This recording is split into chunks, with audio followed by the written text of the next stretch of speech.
ẹ̀yin tiwa ní Jígí Naija wọ́n tó ti ń fúnra wọn wòtòwòtò nílùú Ìbàdàn o. nísinsìnyí láàrin àgbo olórin kan nìbàdàn tí gbogbo wa mọ̀ sí Kọ̀mí Jackson àtàbúrò ẹ̀ Táyé Currency ni o. Kọ̀mí Jackson ti dábúrò ẹ̀ lóhùn o. ó ní gbogbo ọ̀rọ̀ tí wọ́n ń gbé pò yẹnu lórí ọ̀rọ̀ pé Táyé Currency raṣọ fóun 500 yard. ó ṣàlàyé o, ó tún parapẹ́rẹ̀ lórí ọ̀rọ̀ náà. kódà ó sọ fún àwọn oníròyìn pé owó aṣọ 500 yard yẹn Táyé Currency ò tí ì san dàkókò yìí o. Kọ̀mí Joshua tó ṣaláì mẹ́nu lé ọ̀rọ̀ ó ṣe mọ́tò tó ní Táyé Currency rà fóun. báwo lọ̀rọ̀ mọ́tò náà ṣe jẹ́?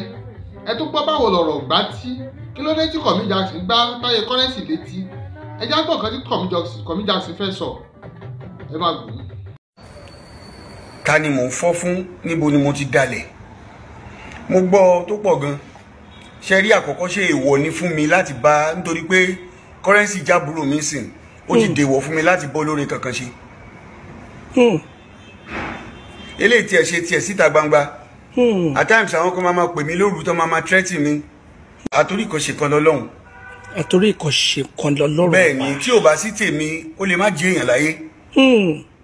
tí ò bá tún wá sí tiẹ̀ wọ́n lè má tiẹ̀ gbọ́rú àwa gan wọn.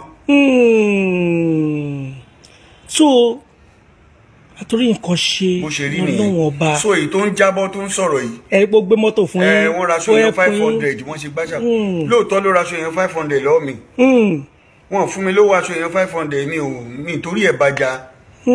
so fúnra ẹ̀ ló promise mọ́tò ńjọ́ yẹn. bó mara ká fún mi. ṣẹ́dẹ̀ mọ̀ pé àwọn onífújì àwa la ní ẹ̀tàn. ó tiẹ̀ tí ó fà yí ẹ̀. ẹ máa sọ lọ. kó tó pè mí bàbá ń bolẹ̀ wà mo wà lé mi ṣókà. ó ní mo fẹ́ rí yín o. nígbà tó dé máa gbé mọ́tò wá tó pè mí ẹni tó sọ fún mi jọ yẹn pé Toyota Camry ló fẹ́ gbé fún mi o. èló ni wọ́n ń ta Camry ńgbà yẹn. ó gbé Mazda 2323 kan báyìí ó gbé fún mi. mo dẹ̀ dúpẹ́ mo dúpẹ́ gan. mo tún mú ìyàwó lọ fún olóyin àwọn èèyàn tí wọ́n rìkọ́dù wájọ yẹn. mo tún ṣe live mo ṣe record tí mo fi dúpẹ́ pẹ́ lọ́wọ́ ẹ̀ Currency o. ọlọ́run ó ti ráàárọ̀ ọlọ́run jẹ́ kó rálẹ̀. ṣé tí mi bá mọ tí mo ṣe live kẹsẹ̀ tí máa ń parẹ́ ni àbí rẹ́kọ̀dù máa ń parẹ́? adúpẹ́ lẹ́yìn ọpẹ́. ó ga o ṣé ẹ gbọ́ nǹkan tí Kọ̀mí Jackson sọ? ẹni bàbá náà ṣe tú pẹrẹpẹrẹ ọ̀rọ̀ lẹ̀. ẹ gbọ́ nǹkan tó sọ lórí ọ̀rọ̀ pé àtòrí ìkànṣe kan lọ́bọ ọlọ́run pé bí ò bá ń ṣe ọláàrú àwọn ó ní bóyá lẹ́gùn Táyé Currency ìbá ti ṣẹ́ rárá nínú eré fújì. àmọ́ ó tó wá sọ ó ní bí ò bá ń ṣọpẹ́lọpẹ́ Táyé Currency bóyá ni wọn ò bá ti rántí àwọn náà mọ́ o. ṣé ẹ gbọ́ àlàyé tí bàbá náà ṣe lórí ọ̀rọ̀ aṣọ òṣàṣọ? ṣé tòótọ́ ni pé Táyé Currency ò tí ì sanwó 500 yard tó rà lọ́wọ́ bàbá yìí di àkókò yìí? ẹ gbọ́ kí ni àlàyé tó ṣe lórí ọ̀rọ̀ bí Toyota Camry tí Táyé Currency lòun fẹ́ gbé fún un bó ṣe di Mazda 2323. ẹ gbọ́ kí ló mú fọ́tí wá? bàbá yìí ó sọ̀rọ̀ lórí tó fàdí ìfọ́tí. ó ní Táyé Currency ní kó bọ́ta kó sọ̀dí tó ń ṣe gbá létí. ó ní gẹ́gẹ́ bí ẹ̀gbọ́n ó ní tóun ò ní àṣẹ láti gbá àbúrò létí ni. ó ní ṣùgbọ́n kí Táyé Currency sọ̀dí tó ń ṣe gbá létí. ó ní wọ́n sọ pé òun dalẹ̀. ó ní kí ló ń jẹ́ bẹ́ẹ̀?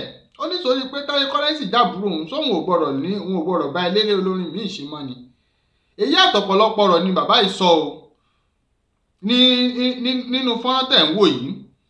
àwọn ẹgbẹ́ gbọ̀ngàn táwọn olólùfẹ́ wa ń sọ Easy B122 ó ní ẹ̀gbọ́n afibisólóore ní ṣé tòótọ́ ni ṣáfibisólóore ní Kọ̀mí Jackson.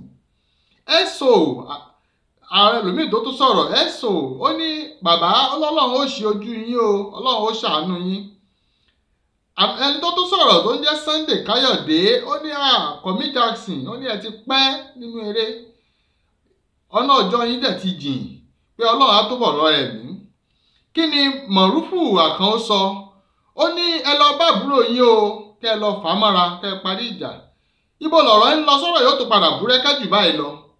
àwa ń tẹ̀lé wọn láti iléeṣẹ́ Jígí Naija. àníjẹ́kẹ̀yìn tí àyẹn tẹ́jọ́ lólùfẹ́ wa kò di.